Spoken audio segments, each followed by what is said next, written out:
Low. It's going circle, circle, circle. There it goes. Yep.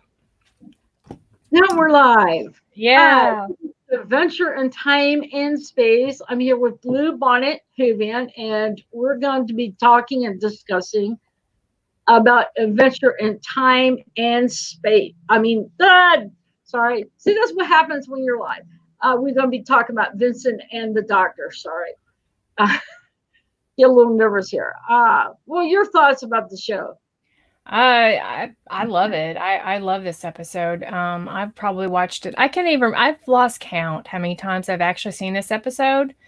Um, but yeah, it's a lot, and I love it. I think it's a fun but sad episode because it starts out very, the doctor, they're in a museum, and he sees something odd about one of Vincent's paintings. Of course, like the little, I call it a chicken because it looks like a chicken, but the little chicken creature or whatever is in the painting. And of course the doctor, because he's so curious, he can't leave anything alone. They decide to go and see Vincent van Gogh, and they find him in a cafe, and everyone hates him, which is comical because in my mind everyone would love Vincent van Gogh, but they don't, because he doesn't pay his bills, and they think he's the worst painter ever. And I think it was endearing that how he kind of fell for Amy. I thought that was really charming. How they had that, he didn't want the doctor buying him a drink, but as soon as she said, "Bring me a bottle of wine and I can share it with I want," he was fine with that. Um, and I thought the actor that played him was incredible. How much he looked like him. It was like you're staring at Vincent van Gogh, or Gough. I call it Van Gogh because I think it sounds better, but Van Gogh. And yeah, and it just and everyone thinks he's mad, but he's really not. He's just seeing this alien creature that no one else can see. Because what I loved about that is that because he can see things that other people can't see. That's why he's such a good painter. And so the fact that he can see this other world in front of him and no one can see it is amazing. I thought that was a very nice touch in this episode. And of course, the ending is still hard to watch. I start tearing up when they take him back to the museum. I mean, and he hears all these great things that the curator or the tour guide man is saying about him, and I thought that was just perfect.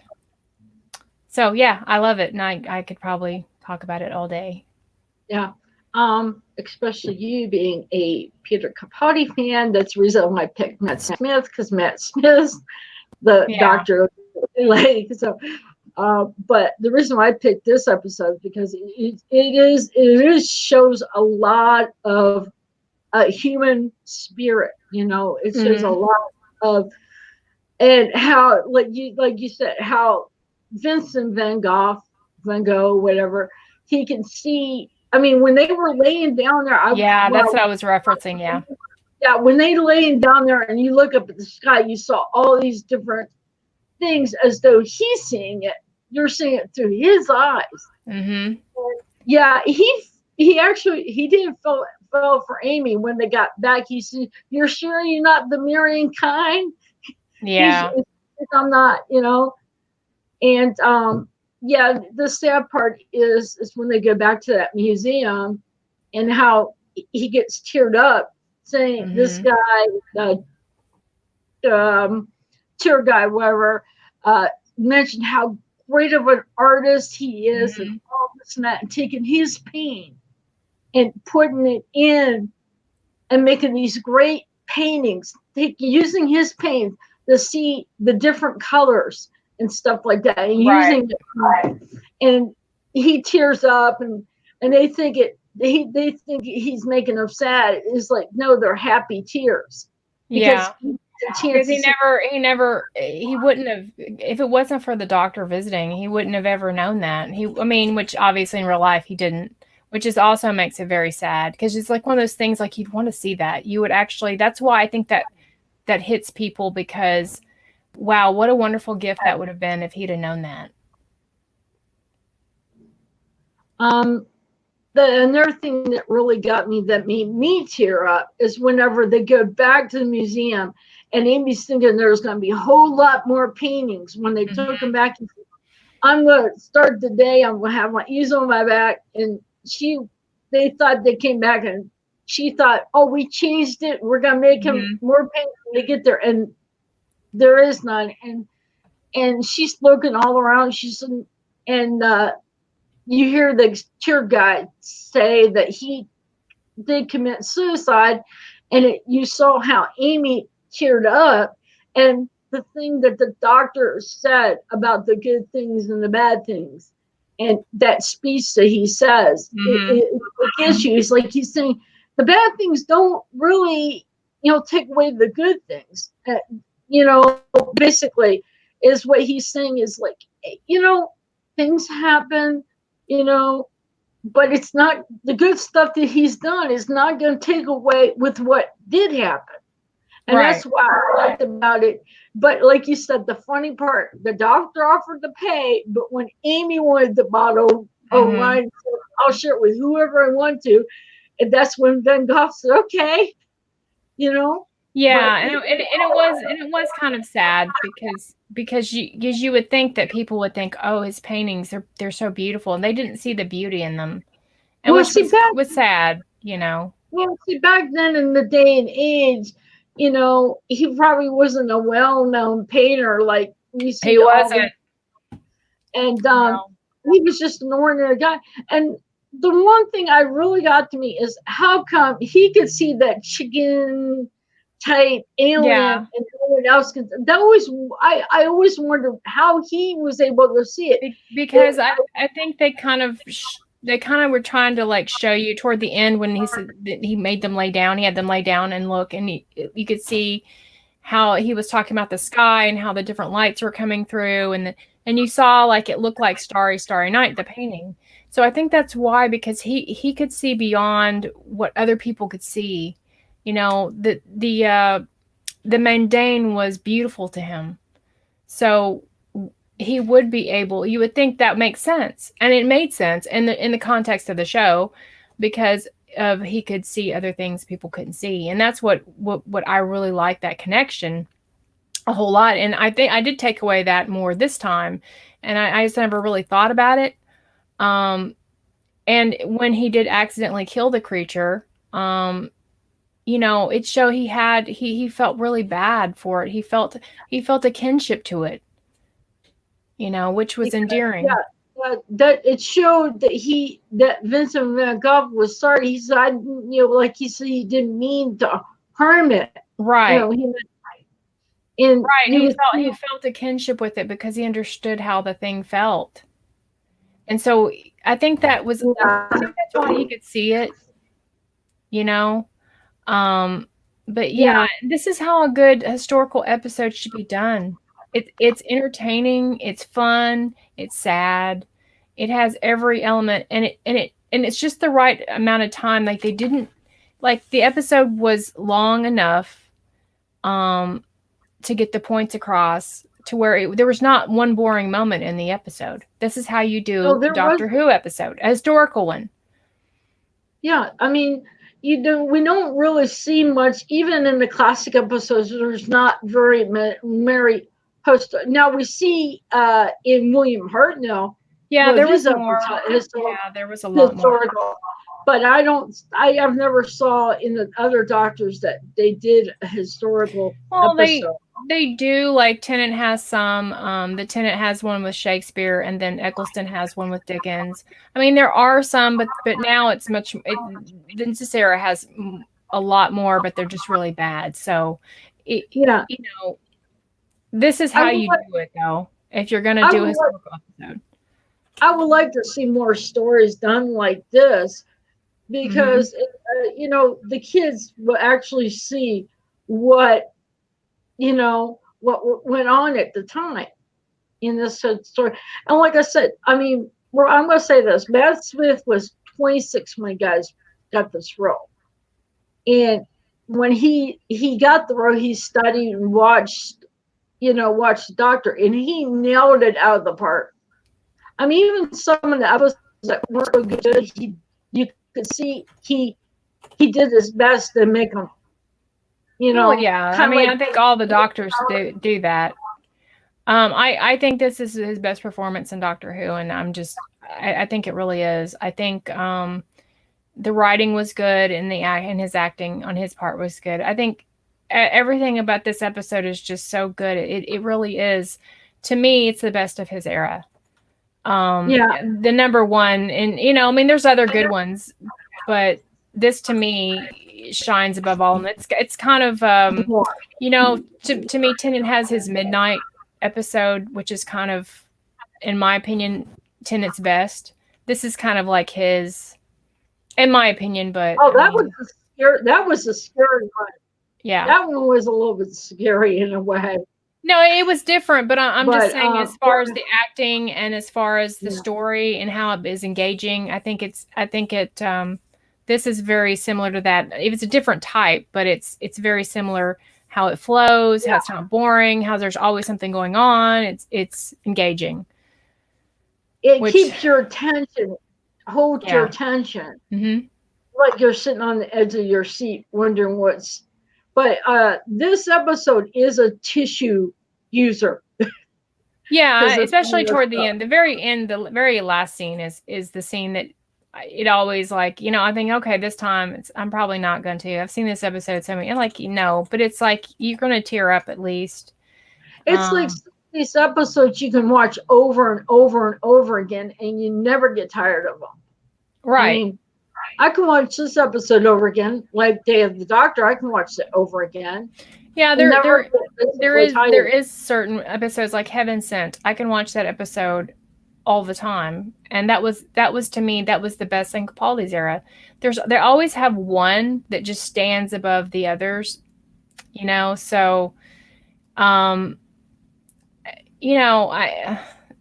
there's just none of that with now. So, we go back and we rewatch the ones that we love, and that's really all you can do at this point. I'm rewatching Genesis of the Daleks.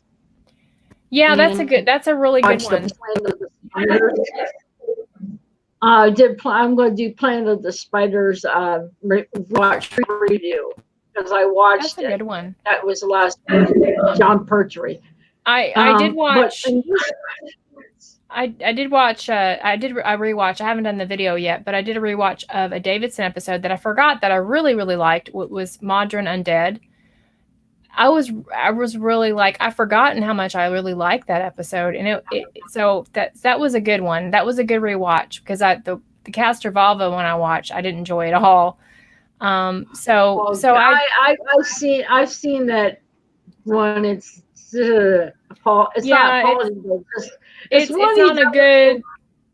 not a good one to start with for Davidson. Yeah, I think we're having some technical difficulties. Let me see something.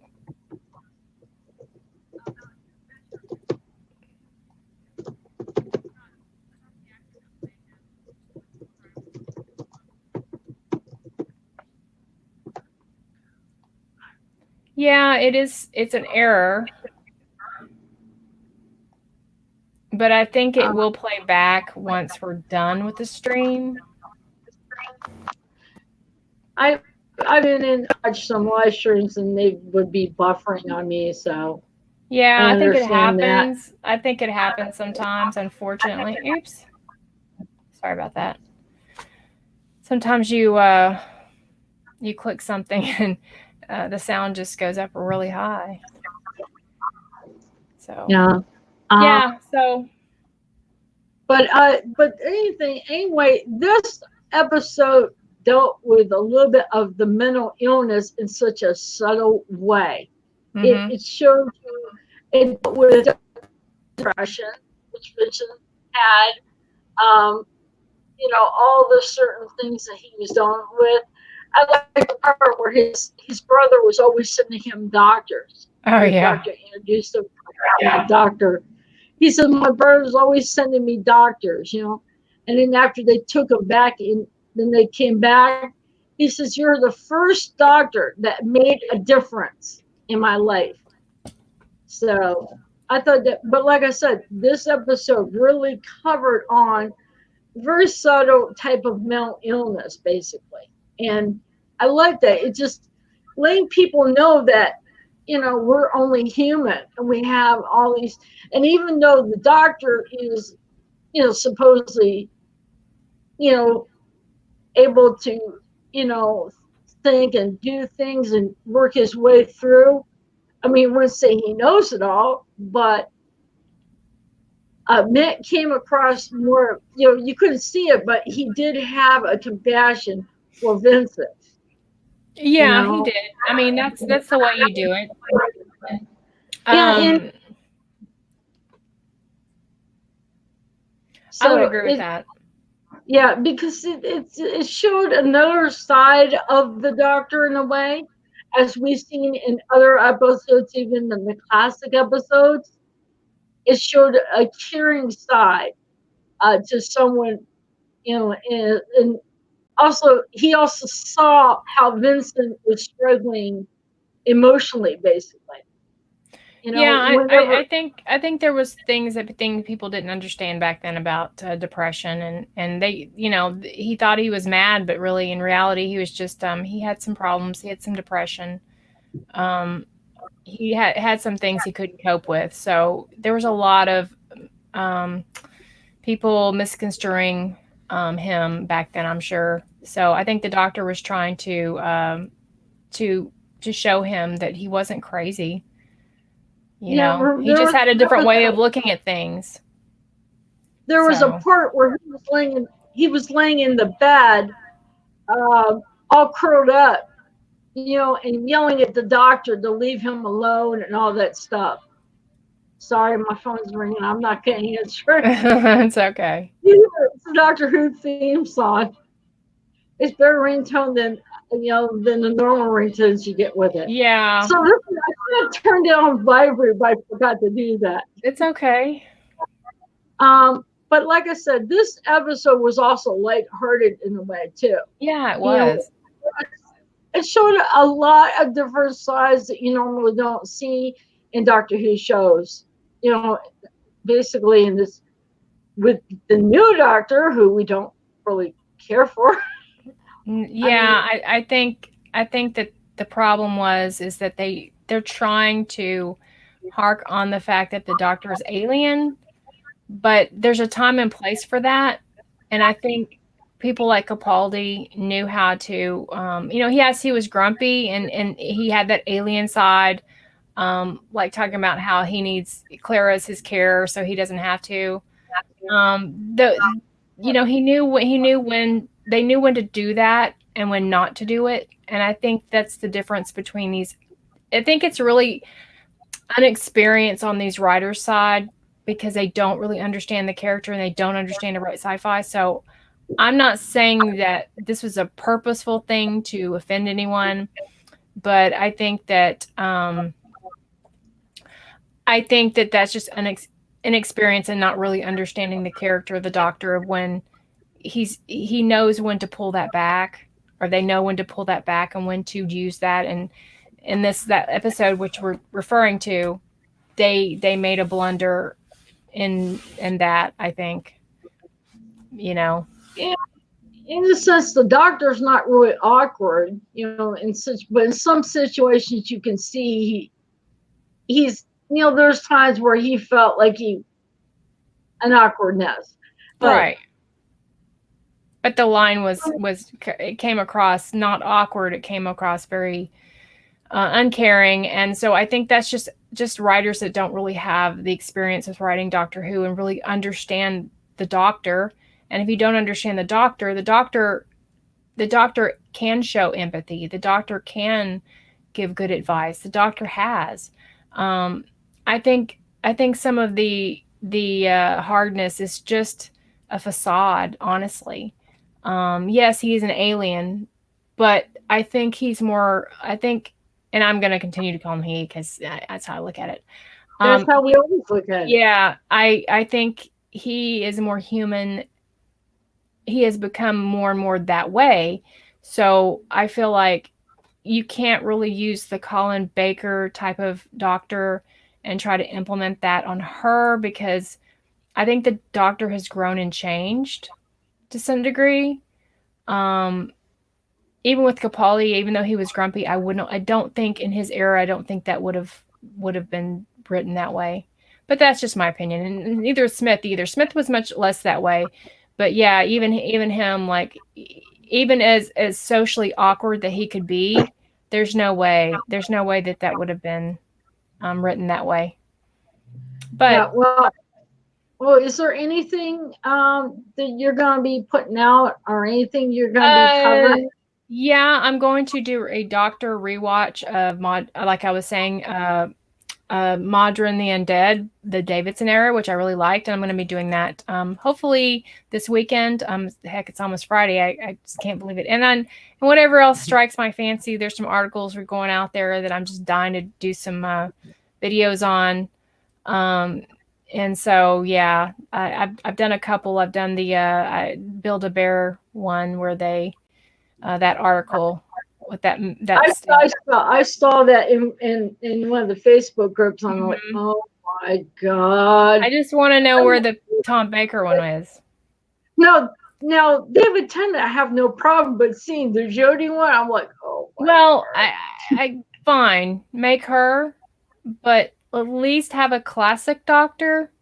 Like I can see like Tom Baker, that'd be so perfect. We can see with the Oh, scarf hat, that would and I that mean, I would get a Tom Baker one. yeah, I mean, I think, but I think from what the article says, this is the first the two, but they didn't even do Matt Smith. I mean, they could have got a tweed suit with the bow tie. They could have done Peter Capaldi. They could have done so many.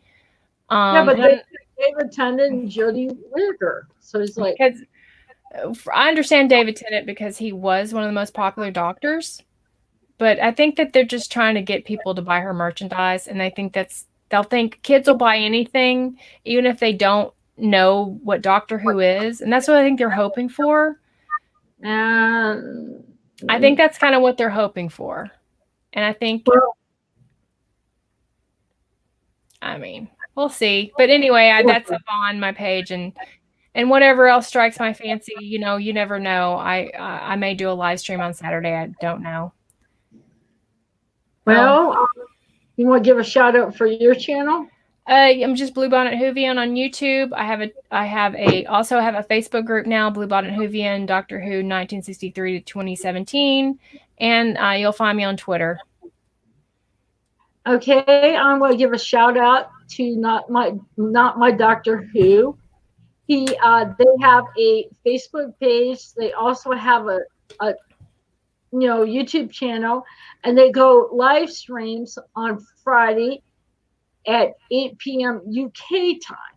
And this is Adventure in Time and Space. I have a Facebook page along with my YouTube channel.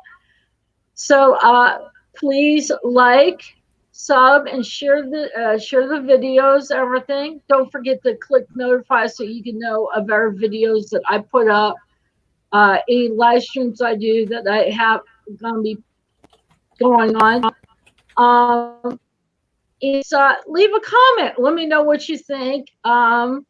If you want me to cover other things Doctor Who related, I'm going to be keeping this lighthearted despite what's going on in the fandom, because I want us all to enjoy what the show should be. So thank you, Blue Bonnet. No problem. Let me know when you want to do it again. Okay. I'm always up for rewatching something. Yeah, maybe we should do that again, but mostly maybe a classic one next time. Yeah, we could do a classic one. I think it'd be cool to do something that I don't know. Like, I know you said you had hard time getting through Colin Baker, so pick one of those, and we'll do it on my channel. Yeah, I'm gonna get back and try to get in to watch him. You said he's a darker doctor, and I can see that. Mm-hmm. So if I can get in, if I can get through Capaldi, I could probably get through Colin Well, Baker. yeah, Capaldi is. I like Capaldi better, but yeah, I think Capaldi is a little bit. He's a little grumpy teddy bear, but you know what I mean. Like, but he's got a like, but he's really soft inside. He's got a softer side, yeah. And then Colin Baker does get that way, believe it or not. He actually It's does. probably it's getting past the first episode. Yeah, I mean, you know what? And you don't have to go in order. You know, I can look through ones I think you might like, but it'd be interesting to see what you pick out, like just from the synopsis, what you think you might like. I mean, he is entertaining at times, even when he's sarcastic. It's very funny. So you might enjoy some of that. I don't know. But anyway, and you could pick anything really if you wanted to pick another doctor. I don't care. But I think that would be very interesting because it's interesting to get someone's take that's never seen the episode before. Yeah. But I seen where Colin Baker wanted to choke Perry. Now I did thought that was funny. Yeah, it was. I think that was his first episode where he wanted to do that. It was. Well, thank you very much. And I wish you all guys a good day or good evening wherever you are in the world. So all right. Bye for now. Bye. Night, everyone.